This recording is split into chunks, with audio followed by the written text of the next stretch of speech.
because Draymond Green has been suspended for tonight's Game 3 against the Sacramento Kings, and let's just dive right into it.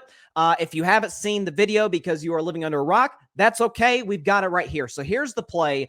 You're going to see a little floater here by Malik Monk. Draymond goes up to contest. Watch Domantas Sabonis and Draymond Green. Okay, Sabonis falls down, grabs Draymond's ankle, and then there's a clear stop by Draymond on Sabonis' chest. You'll see it again here from another angle. Steph grabs a rebound. Okay, there's Sabonis grabbing the ankle, trying to pull the old Mac Jones on Brian Burns a couple years ago. And then Draymond, in response, stomps Sabonis. Again, we'll show it again. And this resulted in a flagrant 1 being assessed to Sabonis and a flagrant 2 and an automatic ejection being assessed for Draymond Green. Keep in mind, this is a tight game. This is a 4-point game, 7 minutes left in the fourth quarter of this game, too, which the Kings went on to win and take a 2-0 series lead. Now, I tweeted almost immediately after it happened that is a flagrant 2 on Draymond Green and that he should get thrown out of this game. On second thought, I still stand by those comments. On second thought, I'm thinking, I'm not so sure Sabonis shouldn't have also been ejected, from the game because he initiated everything. Like even the NBA's office, Joe Dumars, former player in the NBA, won a couple championships with the bad boy Pistons, making it all the more ironic that he's the one who administered the discipline for Draymond Green. But even the NBA acknowledged, yes, Sabonis started this whole thing. Draymond's not just going to stop Sabonis for no reason. He's not going to do that. And so here's my take. So Draymond gets the boot for Game 3 of the series. Obviously, a very pivotal Game 3, considering the fact that if Golden State loses, even I can admit as a Warriors fan, if we drop this game tonight, it's a wrap. No team in the NBA history has ever come back from a 3-0 deficit. As much as I love my Warriors, as much as I believe that my Warriors will win the series, that will change after tonight if we lose this game. And now one of the key players is out in it. There's a lot to break down from this particular suspension. To me, the first thing that I've heard a lot of people saying is that, and it's what Joe Dumars said, as a matter of fact, in his explanation for the suspension of Draymond Green. We don't have it on the screen, but I do have this right here on my phone. He was talking about Draymond's history. This says a Golden State Warriors forward, Draymond Green, has been suspended 1 game without pay for stepping on the chest of Sacramento Kings center Domantas Sabonis. It was announced today by Joe Dumars, Executive Vice President, Head of Basketball Operations. The suspension was based in part on on Green's history of unsportsmanlike acts. So this is fascinating.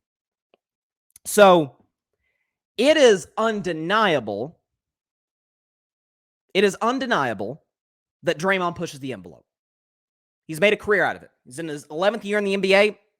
He's won 4 championships with the Golden State Warriors. He's always, pushed the envelope a little bit. I can think of one instance in which he crossed it. 2016, not the LeBron play, because that was bogus that they tossed him out of or suspended him for Game 5. They call that flagrant. LeBron stepped over him, for crying out loud.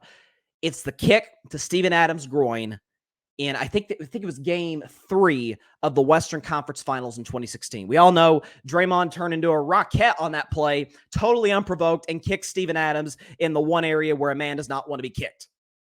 That, to me, warranted a suspension. I remember thinking at the time when they announced Draymond's going to play Game 4, I was like, boy, we dodged a bullet. I can't believe he didn't get suspended for this Game 4. We are punishing Draymond Green for an act that happened 7 years ago. Unsportsmanlike. So we talking about technical fouls? Because to me, technical fouls aren't dirty. Technical fouls are, you mouthed off to a ref, you maybe said a few words you probably shouldn't have. You get up in their face, you don't like a call that they made, and they tee you up. It's unsportsmanlike in theory, but it's not an unsportsmanlike play. That's very, very different. The second thing, and this is why I have zero sympathy for Domantas Sabonis, because people tell me, oh, he's hurt and the Kings came out. Domantas Sabonis is questionable for Game 3. He's playing Game 3. Okay, Domantas Sabonis was so injured in the last 7 minutes of that game. I saw him getting buckets inside. He had a dunk there at the end that sealed the deal. He was chest bumping his teammates. Don't give me the adrenaline excuse. I'm sorry. I've got what they call a chest contusion. I'll high five my teammates. I'll fist bump my teammates. I'll celebrate. Yeah, I am not chest bumping my teammates if my chest really hurts that bad. That's just me. Maybe I'm going crazy. Maybe I'm going out on a limb with that. And what I think is also interesting about the suspension is the fact that there has been so much controversy around it. And the fact that what has been, because the reality is Joe Dumars is the guy who's making all the public statements, right? He's the guy going on ESPN, on the NBA Today with Malika Andrews, and he's talking to Woj and all the above. He's doing all the interviews. He's doing all the press.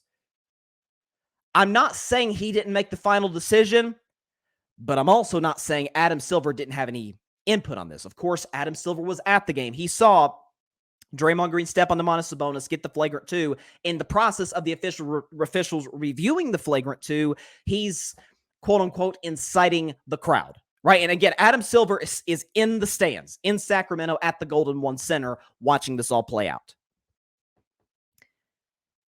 To me, this is a knock on Adam Silver more than it is Joe Dumars. This is Joe Dumars, if I'm not mistaken, his first year on the job.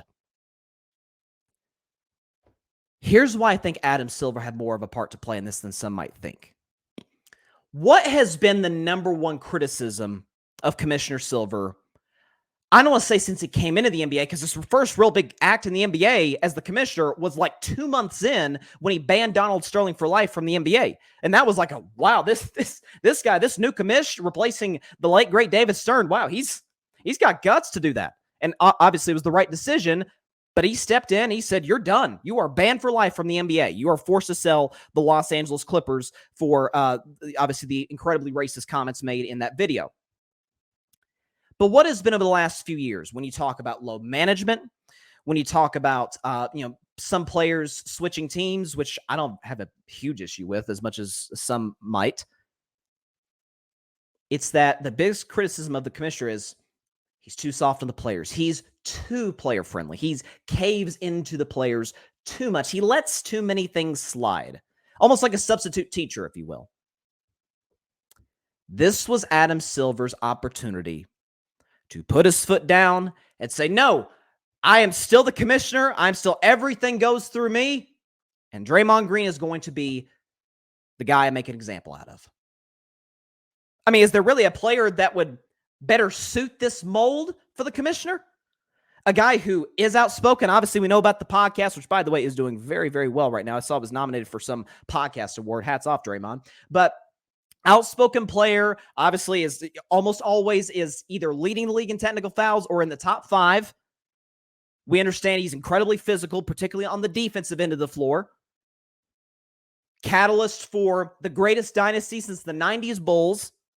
Very high-profile player. If there was ever a player to make an example out of for Commissioner Silver, it's Draymond Green. What Adam Silver did was he caved to media and he caved to fans who've been making this claim about him for the last few years or so.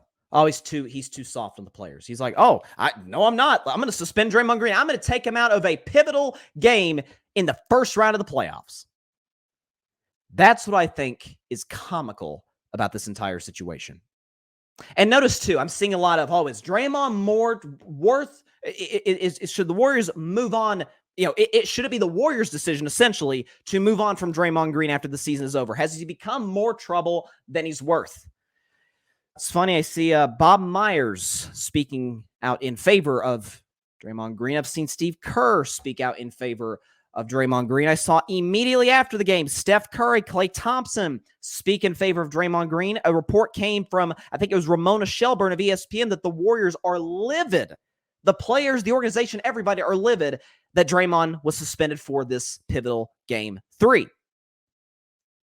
think it's really interesting because you see some trying to, switch the narrative and say, well, this is the second time he's gotten suspended from the playoffs in his career, and second time he's putting the team in a bad spot to play without him. If the team really felt that way, do you think they would be defending him as adamantly as they would be? With as much conviction as they are? I'm just going to leave that at the table. The Draymond Green suspension is ridiculous. It's crazy. It is an indictment on Adam Silver. It's an indictment on Joe Dumars and the entire NBA. to take a key player out of a series in a situation where obviously the Golden State Warriors have to win. And I'd say the same thing if it was Domantas Sabonis. I don't think anybody should be suspended for Game 3. I know a lot of people talking about the officiating and maybe it being a little bit one-sided for Sacramento. That's to be expected because, again, the game's going to be played in Sacramento the first 2 games. I anticipate the pendulum will sort of swing the other way for Games 3 and 4. The officiating is going to be a little bit more in the Warriors' favor. That's how the playoffs go. Physical basketball is part of it. Draymond should have been ejected from Game 2, and he was. But this feels like, in some ways, a commissioner in sort of showing a little bit of insecurity. Making an example out of a player who is always one of the most talked about, second or third best player on a good team in the NBA. And I think it's really, as I said, it's comical that the National Basketball Association did this. And I think I can see a situation, a scenario in which this actually turns the other way. This actually creates momentum for Golden State as opposed to 2016 where they're on the cusp of a title. Up 3-1 on the Cleveland Cavaliers. Difference is that Cavs team had this guy, you may have heard of him. What's his name? Oh, LeBron James. Yeah, they had that guy. They had that Kyrie Irving dude. He's kind of got the ball in a string, and they had a tremendous roster, a tremendous coach in Ty Lue. No disrespect to the Sacramento Kings. Y'all aren't exactly the 2016 Cavs. I don't think I'm going out on a limb and saying the Kings aren't going to win the championship this year. So, this team's been there. This team's done that. This team's seen every scenario imaginable over the last decade. I anticipate they'll respond tonight. They'll win comfortably tonight. I anticipate they'll win Game 4 on Sunday with Draymond back in the building. You know the energy will be incredible at the Chase Center. And then the question is, can they steal a road game in Game 5? That remains to be seen. But this suspension is crazy by the NBA. Thanks so much for watching the show on YouTube. Be sure to click that big red subscribe button and go check out the other clips and full shows of Carving It Up Live. Have a blessed day.